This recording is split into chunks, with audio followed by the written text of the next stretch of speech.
নমস্কার বন্ধুরা, শাস্ত্রকথার পরিবারের অপর এক উপস্থাপনায় সকলকে স্বাগত। সামনেই আসছে শিবরাত্রি।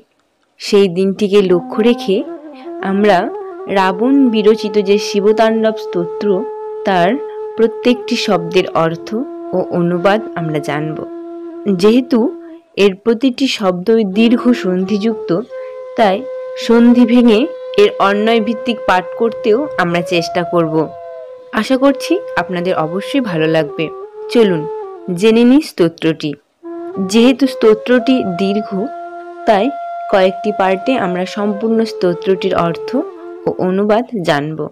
আজকে প্রথম ভাগে আমরা দুটি স্তোত্রের শব্দার্থ এবং অনুবাদ জানব।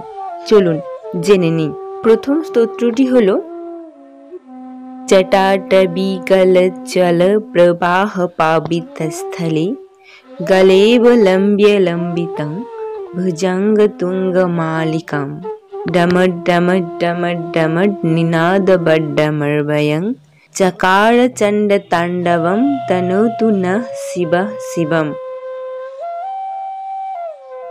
जटाटवीगलज्जल प्रवाह पावितस्थले गलेव लम्ब्य लम्बितं भुजङ्गतुङ्गमालिकां डमड् डमड् डमड् डमड् निनादबड्डमर्वयं चकार चण्डताण्डवं तनोतु नः शिवः शिवम्।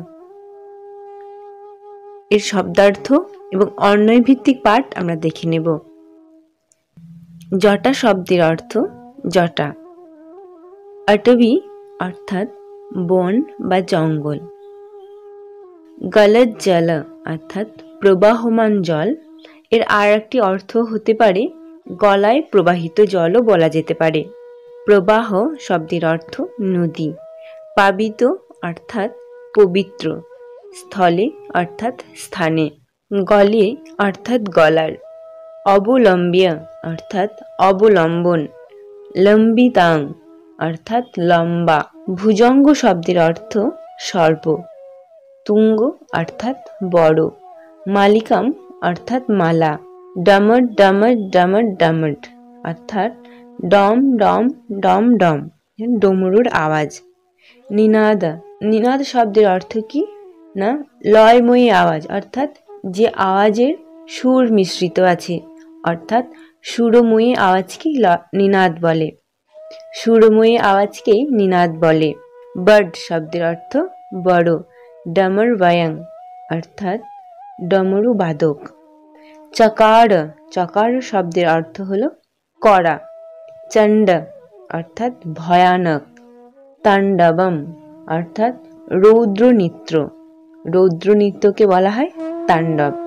তনতু বিস্তার করা বা রক্ষা করা। নঃ শব্দের অর্থ আমাদের। শিবঃ অর্থাৎ ভগবান শিব। শিবম অর্থাৎ সকলের মঙ্গলকারী যিনি। এই হলো প্রথম স্তুতির বা প্রথম স্তোত্রের শব্দার্থ।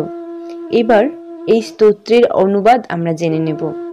যিনি জটারূপ বন থেকে প্রবহমান নদীর অর্থাৎ দেবী গঙ্গার জলে পবিত্র, কণ্ঠের অবলম্বন হিসাবে বিশাল সর্প ধারণ করেন।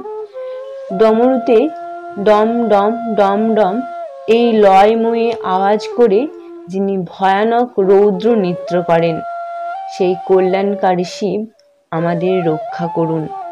এই হলো প্রথম স্তোত্র। দ্বিতীয় স্তোত্রটি হল জটা কটাহ সম্ভ্রমভ্র মন্নিলিম্প নিঝড়ি বিলোল বীচি বল্লরি বিরাজমান মূর্ধনি ধগদ ধগদ ধগদ জ্বল ললাট পট্ট পাবকে কিশোর চন্দ্রশেখরে রতি প্রতিক্ষণ মম। এর শব্দার্থ হল জটা অর্থাৎ আমরা জানি জটা। কটাহ, কটাহ শব্দের অর্থ কড়াই, কিন্তু আমরা এখানে কটাহ শব্দের অর্থে কমণ্ডলু ব্যবহার করব। সম্ভ্রম অর্থাৎ প্রসন্ন হয়ে বা ক্রিয়ার ছলে। ভ্রমণ অর্থাৎ ভ্রমণ করা। লিম্প, লিম্প শব্দের অর্থ দেবতা। নির্ঝরি অর্থাৎ ঝর্ণা বা উঁচু পর্বত থেকে ঝরে পড়া নদী। এখানে লিম্প নির্ঝরি শব্দের অর্থ দেব নদী অর্থাৎ দেবী গঙ্গা। বিলল অর্থাৎ চঞ্চল। বিচি শব্দের অর্থ তরঙ্গ বা ঢেউ। বল্লড়ি অর্থাৎ লতা। বিরাজমান অর্থাৎ স্থাপিত বা অবস্থিত।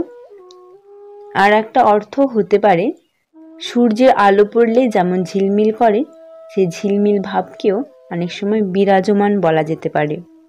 মূর্ধনি অর্থাৎ সবার উঁচুতে বা সবার উপর। ধাগত ধাগত ধাগত অর্থাৎ ধক ধক করে জ্বালা অর্থাৎ জ্বলছে। ললাট পট্ট কপালের সম্মুখ ভাগে। পাবক অর্থাৎ অগ্নি। কিশোর অর্থাৎ সদ্য বাল্যাবস্থা থেকে উত্তীর্ণ চন্দ্র অর্থাৎ চাঁদ। কিশোর চন্দ্র শব্দের অর্থ বাল্যচন্দ্র। শিখর অর্থাৎ শিখার উপর। প্রতি ক্ষণম অর্থাৎ প্রত্যেক রতি অর্থাৎ অনুরাগ। প্রতি ক্ষণম অর্থাৎ প্রত্যেক মুহূর্ত। মম শব্দের অর্থ আমার। এই স্তোত্রের অনুবাদ হলো, যার মস্তক জটারূপ কমণ্ডলুতে ক্রিয়ার ছলে ভ্রমণকারী দেবনদী গঙ্গার চঞ্চল তরঙ্গলতা সমূহে সুশোভিত, যার ললাটাগ্নি ধক ধক করে জ্বলছে। মস্তকে যিনি কিশোর চন্দ্র ধারণ করেন, সেই ভগবান শিবের প্রতি আমার অনুরাগ যেন প্রতিক্ষণ বজায় থাকে, অর্থাৎ নিরন্তর যেন অনুরাগ থাকে।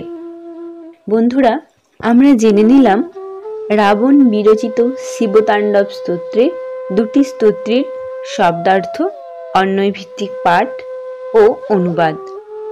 এই উপস্থাপনাটি ভালো লাগলে অবশ্যই ভিডিওটিতে লাইক ও শেয়ার করবেন। কেমন লাগলো তা অবশ্যই কমেন্টে জানাবেন এবং আমাদের প্রত্যেক উপস্থাপনা দেখতে শাস্ত্রকথার সঙ্গে থাকবেন। সম্পূর্ণ ভিডিওটি দেখার জন্য অনেক ধন্যবাদ।